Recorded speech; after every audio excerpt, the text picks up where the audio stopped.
Today we welcome Spec back as a Q4 sponsor. With the holiday cycle fast approaching, we never know what the fraudster's next scheme will be. With Spec and their patented no-code orchestration platform, you can be ready for them this season with full coverage and visibility into the entire customer journey, with the ability to collect data, deploy in any tech stack, and connect to any solution to answer their attacks, such as calling third-party APIs, building logic and workflows, all with the ability to take action anywhere in the entire customer journey. Visit www.specprotected.com to learn more and schedule a demo to make your holidays a little more jolly.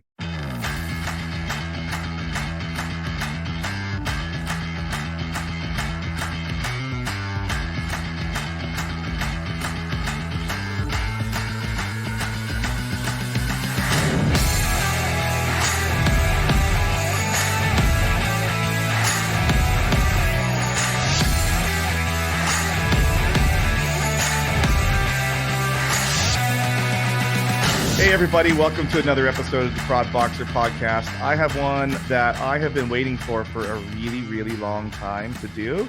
I got Entersekt on here, and I got Pradheep Sampath, who straight up CPO over there. So I got all the way at the top. So how are you doing today? Hey, Jordan, thanks for having me on. I've followed your podcast for a while now, so glad to be on the show. Doing well. So I heard about your company at the MasterCard conference way back in, it was in Miami in 2022, back in I think it was May of 2022. I'd never heard anything about it, but heard all about it during cocktail hour and was pretty excited about some of the stuff that you guys are doing. And we'll talk about all of that, but I just will say that I haven't been really excited about a company in a really long time. And I think that you guys might have checked that box. So before we get into what you guys do, let's get into you, who you are, where are you from, all that fun stuff, so we can kind of level set for the audience. So how are you doing? Where are you from? Doing well. I'm based here in the DC area. I've lived here for over 20 years. Lived in Texas before that and was a bit of a global nomad before that. So yeah, DC area is home now. Do you like the DC area? Like is it weird, like with all the politics there, or like is it just like normal, like where you see senators walking around driving by the Pentagon every day? We do run into one of them, every once in a while in downtown DC, but I hang out in Northern Virginia, which is about 20, 25 minutes right outside DC. And so I want to say I'm not responsible for a lot of the drama that happens inside the Beltway.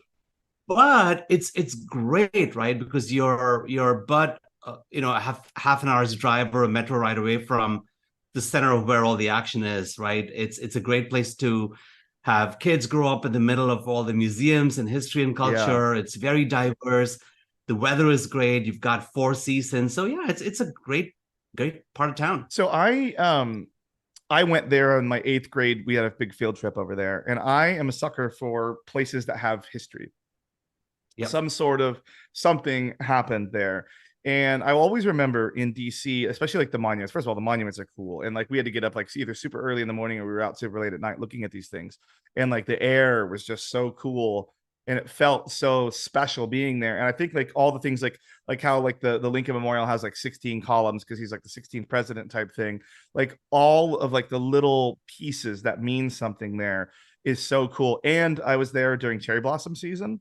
So I was lucky with that. That was really cool. So walking down there, we were at like the I think it's the FDR Memorial, the water fountain one, with all like Jefferson around the tidal basin. Yeah, like all of those the cool blossoms blowing everywhere. It was super cool. I want to get back again in my adult life because like I think I'll appreciate it more and I won't be so tired. Like they kept us children up for days, and so I was super tired. Yeah.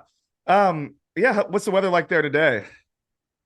It's a rainy and an overcast day, but I can't wait for fall. Yeah. The fall is my favorite time of the year here, with the transition of the leaves and the foliage, and it's looking forward to a great fall. We're just chatting before we jumped on and hit the record button on this, but I've been traveling a lot this week, and I spent some time up in the Bay Area on Santa Clara at the MRC Santa Clara event last week. I guess, geez, we are coming back into another week. And then I immediately had to fly up to Oregon to go to my little brother's bachelor party. And we went to the central part of Oregon where we went whitewater rafting. And whitewater rafting in Oregon in the end of September is very cold. I didn't think I that can one imagine. through. And then it started raining. And then I remembered why I left Oregon, because it is just miserable when it's pure rain. In Oregon, there's nothing to do. So I was really happy to come back to my 80-degree sunshine last night. And now I'm going to go golfing. So, Here we go. So let's talk about you as far as your work history. So you are in what we call the identity space, and you've been in the identity space for a really long time. And I want to kind of level set with people like what that meant for your journey in the identity space, because I think you had some companies that are pretty noteworthy, and you've done some things that are pretty noteworthy. And in fraud, identity is probably like about 1/3 of what we do. Like obviously we do monitoring transactions and trying to prevent chargebacks or things like that. But getting the identity of the account user is something that we have really, especially the last 10 years, put a lot of focus on. And I think that your guys' product, when we get to that point, is going to help us a lot once people become more aware of it. So yeah, let's talk about it. How has your identity journey been? Yeah, it's been not a direct journey into identity, but I've had a few pit stops along the way. So I've been in this domain of product strategy and product management for 20 years now. It all started in logistics and supply chain management back in the day. And I made my way over to B2B e-commerce and then to consumer-facing e-commerce and payments.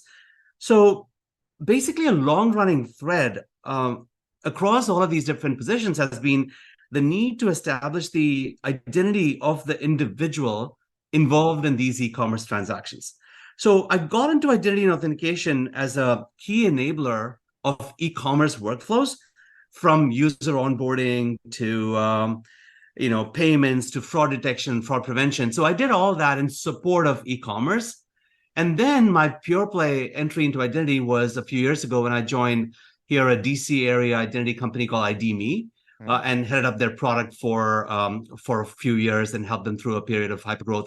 So that was my first pure play position in identity, but I've spent a number of years supporting identity as part of e-commerce before that. Yeah, I guess the logistics, you kind of got to know where the products are going, where the packages are going, where the containers are going, and who they're going to. For us, we have a big compliance piece of our business to make sure that we're selling to the proper sets of individuals. But ID.me, I think, is something that, especially in the modern age, I think hopefully everybody that's listening to the show has encountered it in some way, because they probably had to pay their taxes. Yeah, for sure, Jordan. So I spent about 4 years heading up product strategy and product management for that company. So what is ID.me? It's a digital identity company, and it helps individuals like you and I to verify our identity and then securely share it online with folks who need to know about us, right?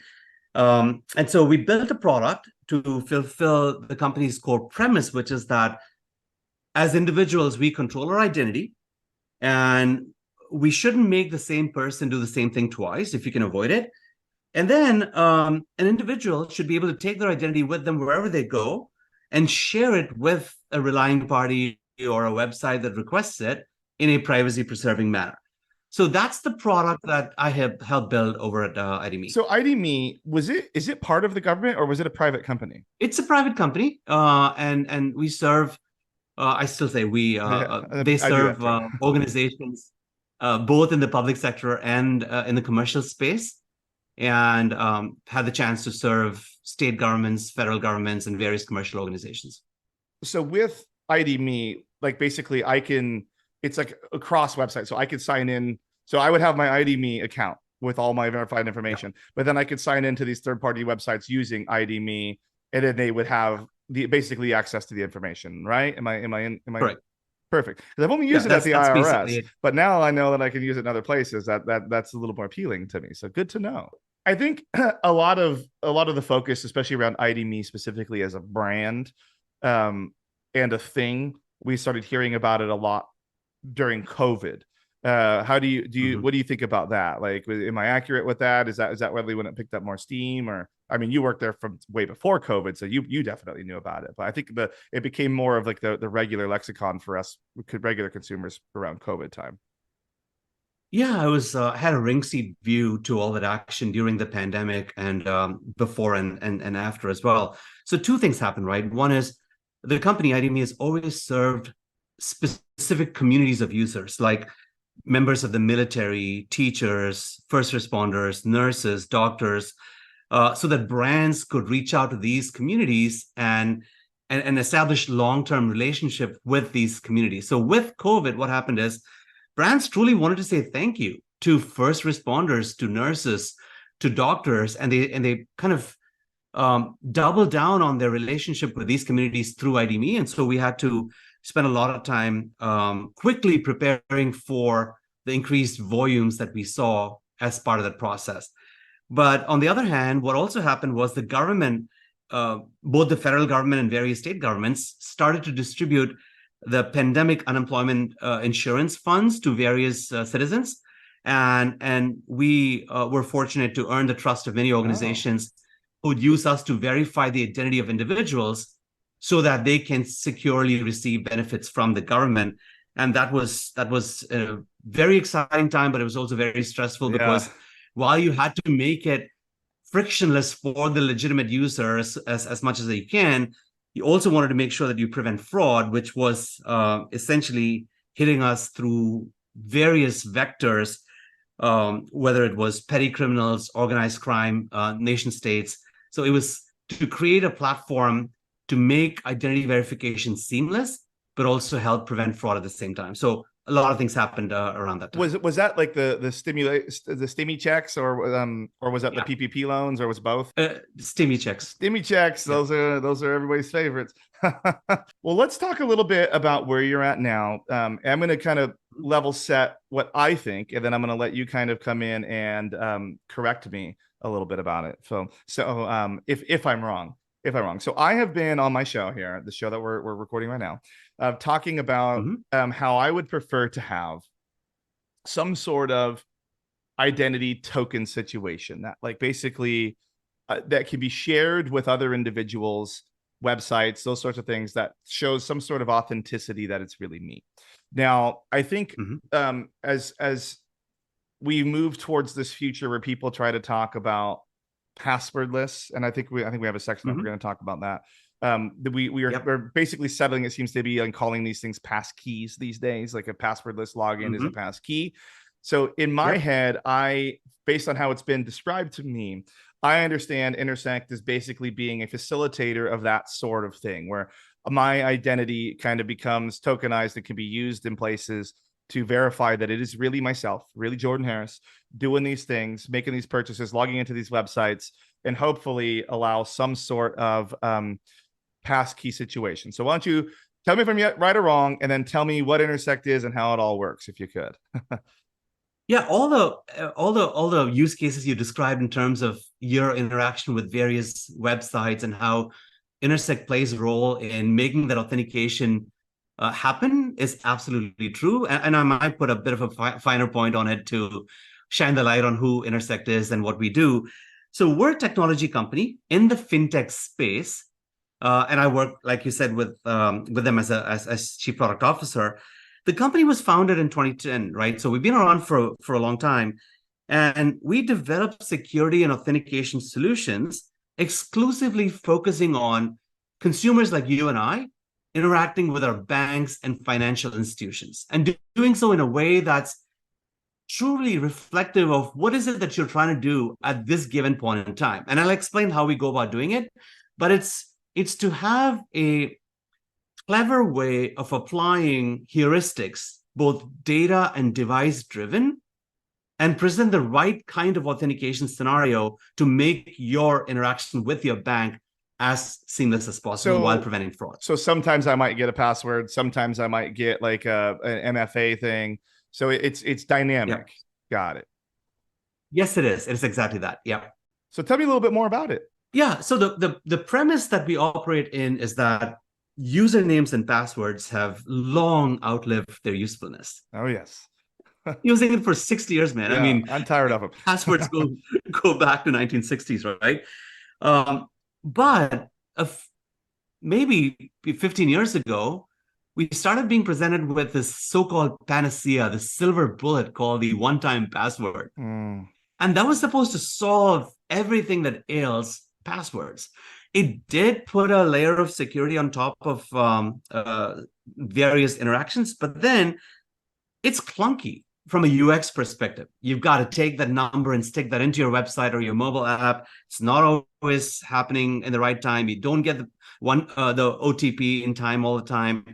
But it's also, more importantly and more dangerously, it's a prime vector for account takeover, fraud, for man-in-the-middle attacks, for SIM swaps.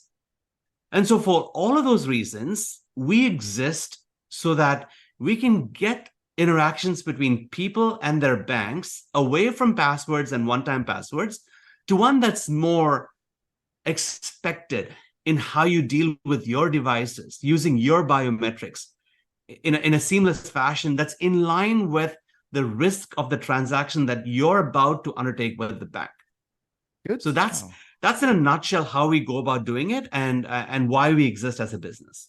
Yeah. So that leads a lot in there, because, you know, going back through like the one-time passwords, and I think like a lot of our balance, you know, especially like on fraud teams, because ATOs usually does wind up falling under our scope, but how do we balance like a good user interaction for the majority without compromising that, you know, that experience for the majority, just to try and save the few, you know, and account takeovers, you know, like presenting a one-time password or a multi-factor authentication every single time isn't always the best use case, especially for like American consumers, where like that's why the reasons like 3D Secure is kind of doesn't have a lot of adoption here. I think that people are getting more used to it in a more longer term basis now, seeing those sorts of things from their banks, especially with like Zelle and all those products, like having more multi-factor encounters, like you encounter these things more, so it's becoming more normal. But it still is you're right, clunky. Like it kind of sucks in order to have to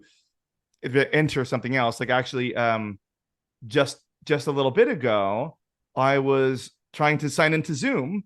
So I use a personal computer, obviously, to record these podcasts, and I hadn't used it in a little while. I've been using my normal work computer. So I was trying to sign into Zoom, and it was like super, like it was like, first of all, approve the Zoom on your other device. And I had already put away my other device, so I don't want to do that. And then it's like, send the password. And then the password, like the OTP was wrong. And I'm like, dude, I just need to sign into this because I'm about to record, you know, like I need to have this all set up. And it was frustrating for me. And it was a poor user experience. And Zoom, if you're listening to this, I know a couple of people that might be listening to this. Please fix that, because that sucked. But how can Entersekt help me out with that? Like what else what are some ways that it could do? Yeah. I know we said why does it exist, but why does it exist if we could? Yeah, I'll you know, we serve banks, we serve financial institutions, and we do it to help them along three paths, if you will, on their journey. One is prevent and conquer fraud. Good. Deliver a better user experience to your consumers, and then achieve regulatory compliance without, you know, putting all your company's resources behind getting the compliance in order. Now, what is the specific problem we're looking to solve? As a consumer, right, you and I, we interact with our banks. Internet banking through the browser, or sometimes we log into the bank's mobile apps. We make a purchase using a credit card or a debit card, might move money through Zelle or any other method, might make a phone call into the call center. Yeah. Also, maybe chat with the agent on a chat window, right? Now, the way you tell the bank that it is you, I guarantee you it varies based on which of these above-mentioned methods you've used. Yeah. So it's almost like, you know, the experience is not consistent, and the bank doesn't really recognize that it's the same person that's interacting with them across all these different journeys that we call channels. That's a good point, because Entersekt, like, we want to stitch all this together. I like that, because like calling in, you get KBAs, you know, like using a mobile app, you're going to get the multi-factor. You're right. That I never really thought about that before, that like the way that I interact with them, I get a completely different set of authentication. So I never thought about that before. Right. So that's what we're doing, to stitch all these experiences together, to learn from your own preferred approaches that you made known and made aware to the bank, and help the bank surface the right kind of challenge based on what you're looking to do at that given point in time, and not look at it as this sledgehammer for every single interaction. That's super interesting. I'm like actually have my mind blown right now because I never really thought about that. So what are some of the things that you guys are doing to possibly stitch that together? And then we'll after this section, guys, we'll start talking about passkeys too, because there's just so much in here. Yeah. So we're calling this context-aware authentication. I like that. Right. Make authentication aware of the context of the customer's interaction with the bank. So I want to say it's like humanizing authentication, because we use a risk-based approach, the data that we know, the interactions across all these different channels, and what preferences have you made known, and then deliver the best authenticator, also knowing full well that part of the mandate is also to prevent fraud. And it's absolutely clear that fraudsters are going to access every single channel, right? Whether it's the mobile, the web, the call center, the chat, and they're going to find what the weakest link is, and then they're going to go all in on that weakest link. 100%. So just because we're making the UX seamless across these channels, you can't open a vector to the fraudsters, right? So that's how we bring these things together. Interesting. Yeah, once they find it, they're going to hammer it again and again and again. Like that's what they. Yeah, and there's this word, Jordan, that's used in the industry called frictionless, and I think it does a little bit of disservice, because I don't think it's frictionless that is the ideal end state. I'd almost call it expected friction or anticipated friction. Interesting. That's an interesting way to look at that, because I think, a lot of people listening to this will be like, they've been trying to find a frictionless future. I mean, I'm guilty of that too. Like how we approach like our ATO situations and how we approach our new account creates and stuff, we're trying to find that frictionless thing. But I like the way, if you think about it, like anticipated friction is an interesting way. Like if I'm doing something different, I'm in a different location, or I change my phone, I think, like, especially when I change my phone, I get a whole new phone. I anticipate getting multi-factor requests to authenticate that new device belongs to actually me. It's like, so that's an interesting way to put it, the anticipated friction. Like, yeah, it's almost like, if the parents who are listening to this podcast would totally relate to this, school zones, right? During kids pick up and drop off times, you almost expect there to be certain methods in place to keep your drop off and pick up actions safe. You expect there to be speed bumps and a flashing light with a speeding limit, maybe even a crossing guard. And you almost like, if it wasn't there, you're like, what's going on? Yeah. I want there to be some protections in place. So from a banking, commerce, and transactions perspective, if you're just going about your day, it's fall, right? So you're going to go about to your Starbucks and order your pumpkin spice latte, as one does. Yeah. You probably don't need a whole lot of friction, but sensing and responding to your location, if you're trying to move a bunch of money that you haven't moved before, are you trying to connect with a new beneficiary, or are you doing things from a new device? You need to sense and respond to all of these different patterns that you're engaging in, and then be always on and always watching, but have an authentication that's commensurate with the risk that you perceive in that interaction. Yeah, like I always drives me crazy if I get like 2-factored on something that doesn't matter. Like there's no, like if I'm like on my like Lose It app and it tries to 2FA me, like why does it care? It's a calorie counter, at the end of the day. But I will say, like, definitely when I was trying to wire money for the escrow money for the house, there was a tremendous amount of friction there, as I would expect there to be, Yes. So yeah, that's a really good point when you step back and you think about it in that way. But I do always say, like, yeah, you got to pick your poison, because like as fraud fighters, specifically, most of the people that are going to be listening to this, like they're always so close to the negative. They often forget the positive, like that the vast majority of their interactions on their website is going to be positive people they don't think about. It's these small percentage of ones that are not, or that are the negative, and we don't want to, just because like one guy one time accidentally sent $100,000 to like the prince that was in his email, doesn't mean that every single person that like the other 100,000 people that sent money in the last hour need to be like 2FA'd, but you know, so yeah, where's the balance? Balance, right. people, it's balance. Yeah, I think we're also doing a lot of work, and it's still early days, but like you observed, I think at the beginning of our chat, um, this foray that the industry is experiencing into passwordless authentication, Yeah. right? Using passkeys that the various platforms are championing right now. I think that's pretty exciting, and we're right in the middle of all that action. Um, and I want to say that passwordless is it's as much as about user experience and convenience as it is about security. And so we're doing a lot of work in that area as well. I think that the security thing is a super interesting part, and that's why I like with you guys specifically when I was being told about this product, it's it finds the way to do the security piece of it with the passwordless piece. You know, is I think that that's such a thing because like you know you can turn down passwords and you can do your own user authentication. You know, but like a lot of us like e-commerce companies specifically are not we're not security companies, we're e-commerce companies, you know, and it comes back to that same thing that's always a build versus buy. And I think that when there's a lot to be said when you buy a product from a company that specializes in a specific thing, because we can try and turn and build our own tokens and build our own passwordless authentication, but we we don't have the experience to know where the threats necessarily come from other people that have tried passkeys.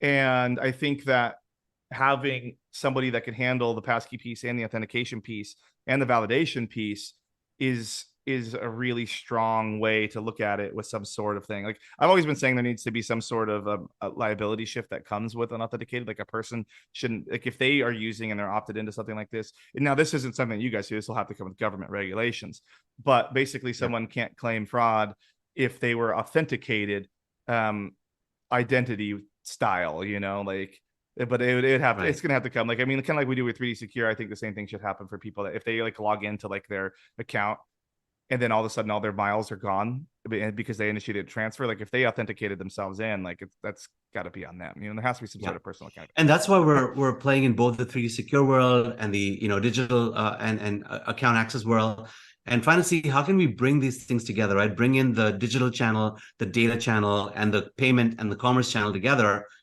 to create this profile that transcends these different things. And passwordless using passkeys and FIDO tokens happens to be one approach. But to your point from a moment ago, it's not the only approach by any stretch of the imagination. Yeah, I think like, you know, like with the FIDO tokens and like the hardware tokens and things like that, you know, that like the RSA tokens that people have used, you know, for decades, especially people in accounting, they're so used to those sorts of things. And but it validates, you know, like it adds a piece of thing. And I think there was like a whole thing years ago about some security issues around one of those things. But like, why can't we do that digitally too? You know, does that make sense? Does that make sense to you? Yeah. And that's where FIDO started, right? FIDO started years ago with W3C and the U2F protocol, and that was focused on those hardware keys to serve as a solid, robust second factor.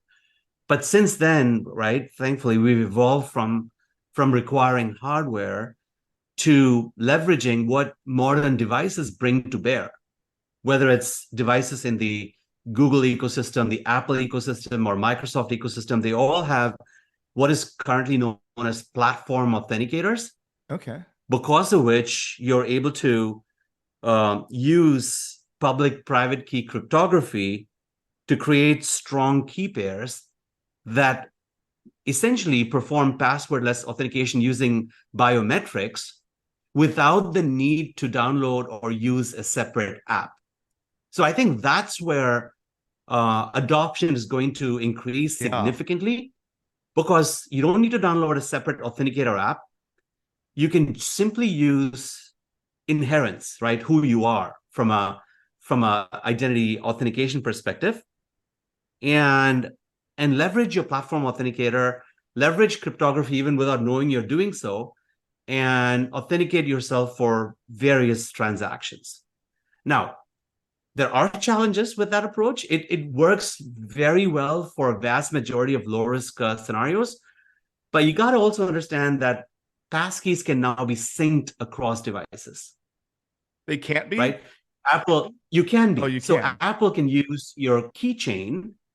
You can use Apple's keychain. Yeah, I do. And sync your passkeys across your iPhone, your MacBook, your iPad, and somebody else's who you authorize to be part of your keychain thing. So that passkey can now be synced across devices. So you got to think about what is the use case for synced passkeys, and where is there a need for a stepped up security where it's not about synced passkeys, but it's about device bound passkeys, where the passkeys remain within the confines of a device. And that's when you're like, great, but I might want to step it up with another authenticator going beyond passwordless as well. So I think that's kind of where I was even talking about, even on the earlier part. I know we're totally going off script here, but this is like super interesting to me.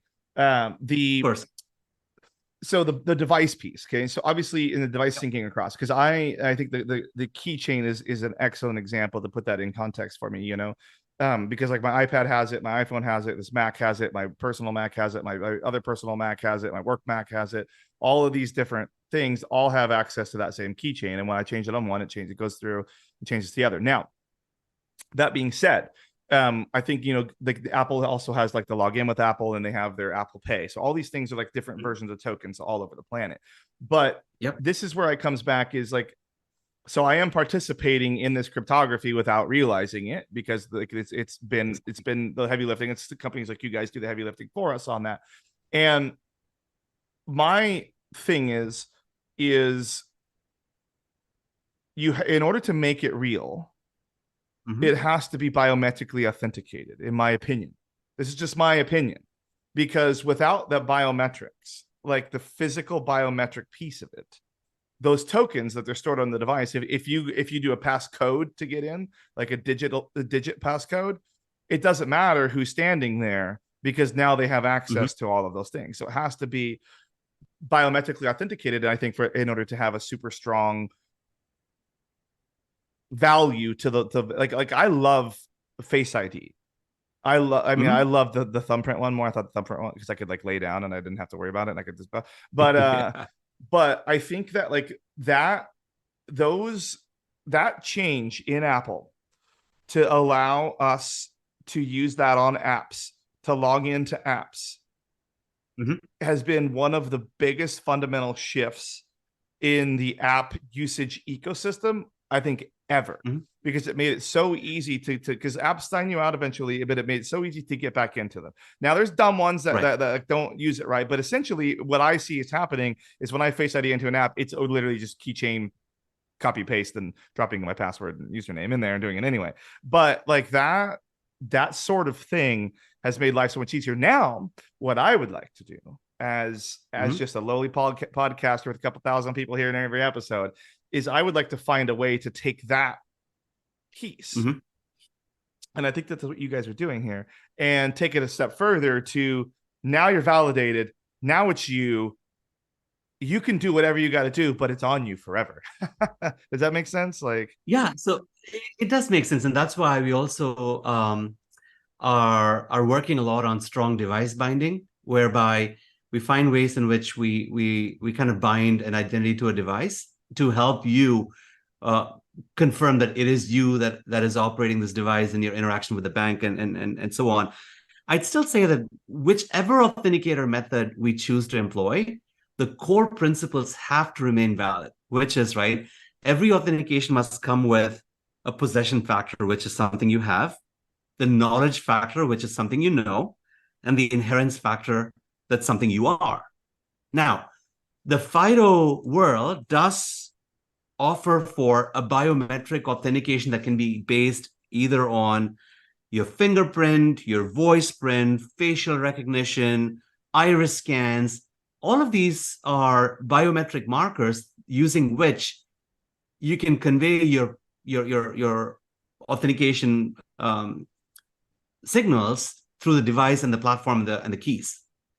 Now, where it becomes tricky is, like you said, most devices do let you fall back to a key number entry if your biometrics doesn't go through, right? That seems like the weak link now. That's a situation where you need to kind of think about, is the risk involved in the transaction big enough that you want to let it go through, or do you want to have a required selfie, for example, that a user takes before you move $100,000 to confirm that it is genuine presence of the user behind the transaction? I think that like if you knew the authentication, the unlock method, like was it biometric or was it passcode, and then you change the user's ability to do things based on how it was authenticated. So like if they type the passcode in, they can't move $100,000, but like they could, you know, log in and check the score of the game or log their weight for the day, you know, but like some sort of like that's what I'm thinking of it in my head about it. But I think like the one of the things too. So Jordan, I think that's exactly right, and I just want to offer a confirmation of your hypothesis in that it's an all of the above strategy, right? In that, if you have seen Jordan interact with the bank for years now, if you have behavioral biometrics established, you know the device is trusted, then it just gives you a stronger signal as to the veracity of the transaction you're trying to perform. So even if that particular authentication event didn't have all the bells and whistles that you're looking for, you don't have to reject it. You might subject it to a bit of a speed bump or a human review, but you know, in general, there's something to be said about this interaction with Jordan that I know from my past several years. Yeah, kind of like how we write our old school fraud rules, which is like, you know, you break apart the pieces and like, as long as like 90% of the pieces are there, it's probably the same person. He might have got a new phone or it might be traveling, you know? So that kind of changes a little bit there. But as long as most of it's there, you're fairly certain it's probably the right person. So all of that is great. And I like that. It's given me a lot. Like you could probably, nobody can see this, but you can see me. But like my mind is going like 100 miles an hour right now. Just all these different things. Like I told you, I've been looking forward to recording this one because I just had so many questions. I was really happy that my buddy Greg took a job there. I even commented. I don't comment on a lot of stuff, but I commented on that. I was like, dude, that's a great company. That's like really cool stuff. And then he put me right in touch with Frank, who put me right in touch with you, and that was like we went pretty quick on this. So I'm super happy about that, which is great that you guys are that responsive. So let's talk about some concrete examples, possibly some real world applications. I know we kind of went through some things just now, but let's talk about some real world applications that we might be able to do around these things that we just talked about, if we could. Yeah, Jordan, for sure. And at Entersekt, one thing we're very mindful of is no matter how great the authentication technology is, you got to make sure that it is not being presented in a way that pisses the user off from a user experience perspective. So a lot of research that we do in our labs is to look at what is the UX and what's the user experience impact of this particular framework or technology we're trying to put out there. Now, let's take passwordless and passkeys, for example. Now, there are various modern forward-looking companies that are password-free. And that's different from passwordless, which means that right from the time you open an account, you never, ever require the user to create an account with a password to secure it, ever. I think that's nirvana, that's future state, where you create an account which is password-free, and essentially you orchestrate interactions through biometrics and through device and through trusted channels, and you never fall back on a password, right? So, however, it's going to take us a minute to get there because your accounts and mine and millions of others are secured with a password right now. Yeah. And we're trying to introduce them to move towards passwordless to enjoy a more secure but frictionless pathway with their website, with their apps, with their bank. Now, it's super important to pick the moment when you inspire the user to pick this passwordless workflow and register their passkeys and go about doing it. And I think there could be 4 key moments of truth. It could be when you open an account, and that would be first price. That's when you ideally do it. Or it could be when the user is trying to log in, and I highly discourage against doing that because the user is trying to do something, right? They're trying to either move some money, make a Don't payment, piss them make a off. purchase.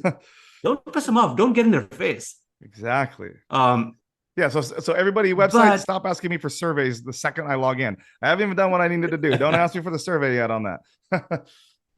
the other key moment of truth is when the user is in trouble, when they're locked out and they desperately need to get back into their account recovery, forgot password, those kind of use cases. That's another opportunity to help them.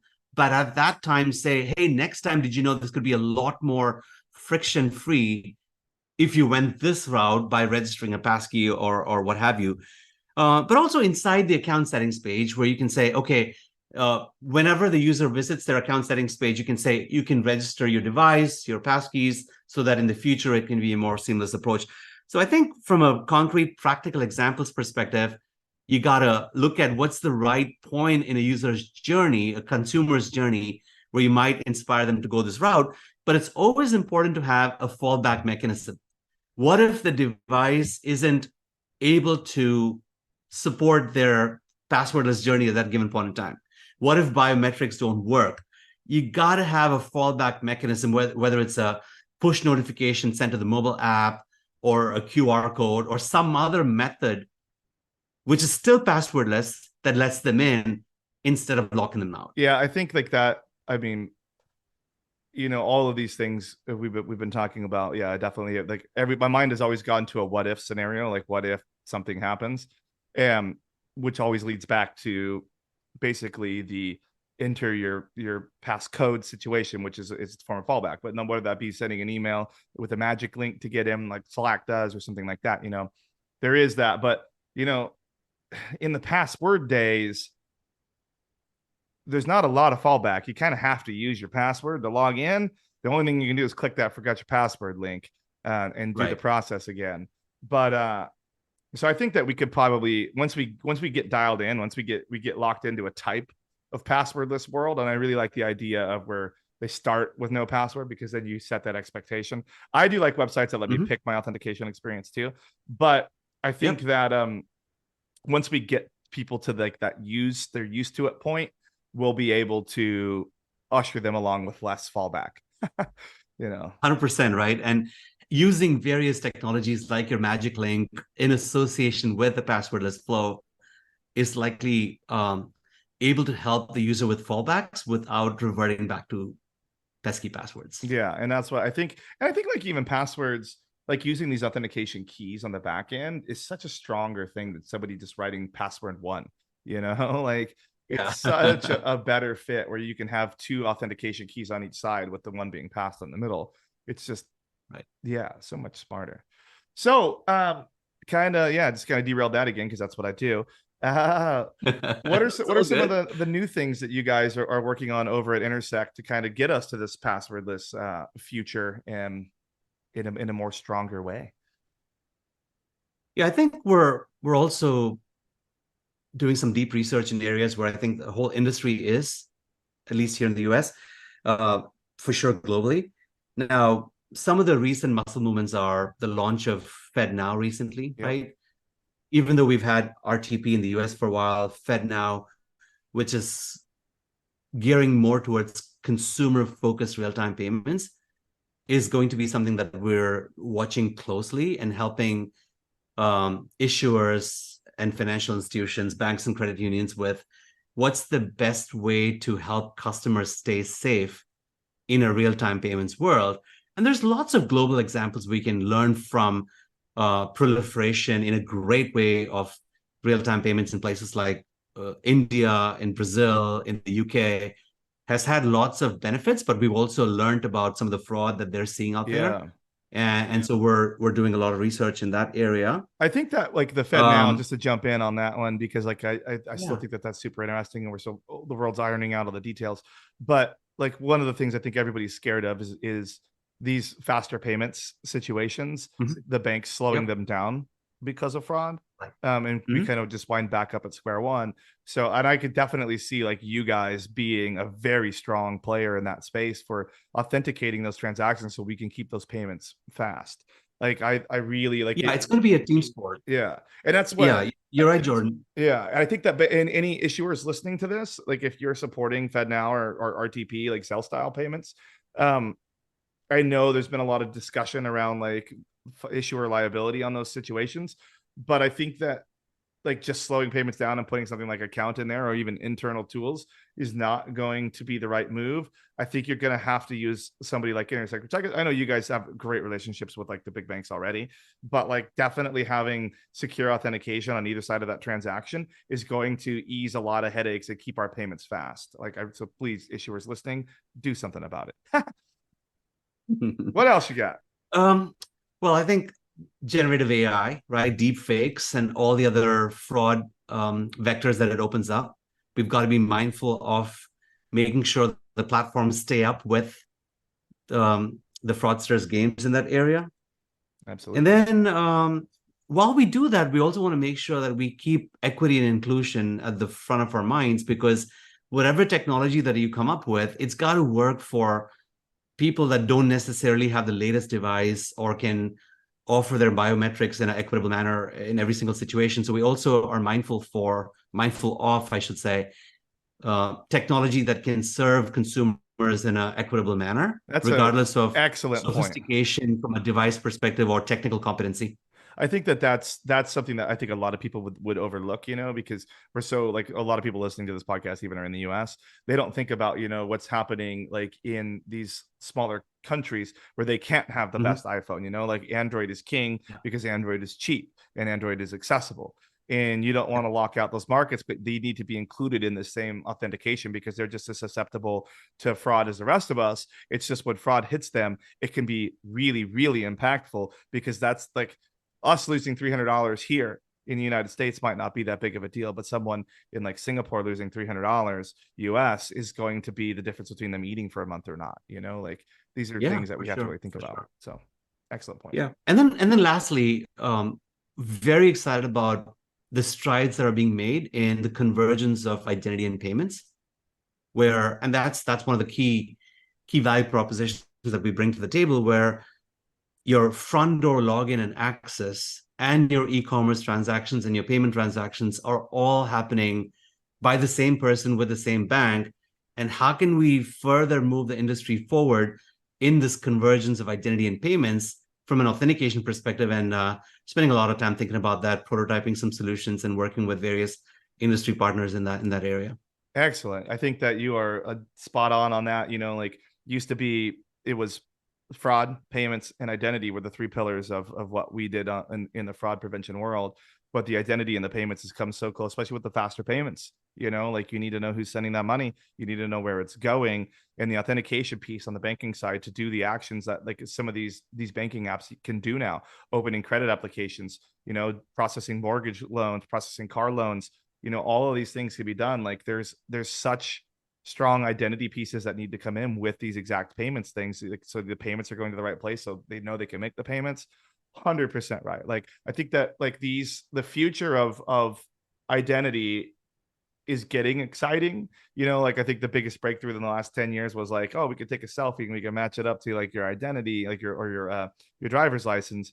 But that's really impactful as far as like now, like I get frustrated trying to open up something that wants me to do that, and then I got to walk in here into the office, grab my ID, do all that. When like if I could just be authenticated right on the couch, it would be a lot easier, So yeah, there we go. So that brings us to the end of our TED Talk today, which has been very fun. Like I said, I've been really excited to have you guys on here. So thank you for giving me the time. I will put links to Entersekt and any sort of demos that I find in the body of this. And I will put your LinkedIn on there so if people want to add you.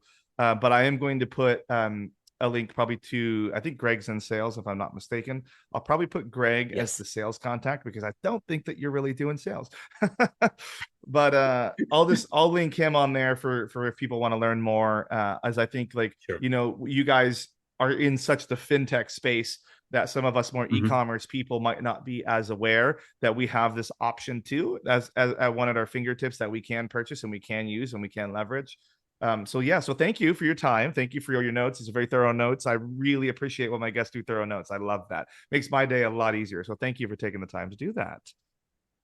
No, Jordan, thank you so much for having me. Love chatting about this subject, which is very close to my heart. You're doing a lot of great work in bringing voices and views from across the spectrum. Thank you. And it's great fun following your podcast and now being part of it. So thank you so much, Jordan. Yeah, thank you. Thank you again for coming on. Thank you for the kind words. And I hope I'm delivering content for everybody that they like. I really appreciate it. And again, thank you for your time.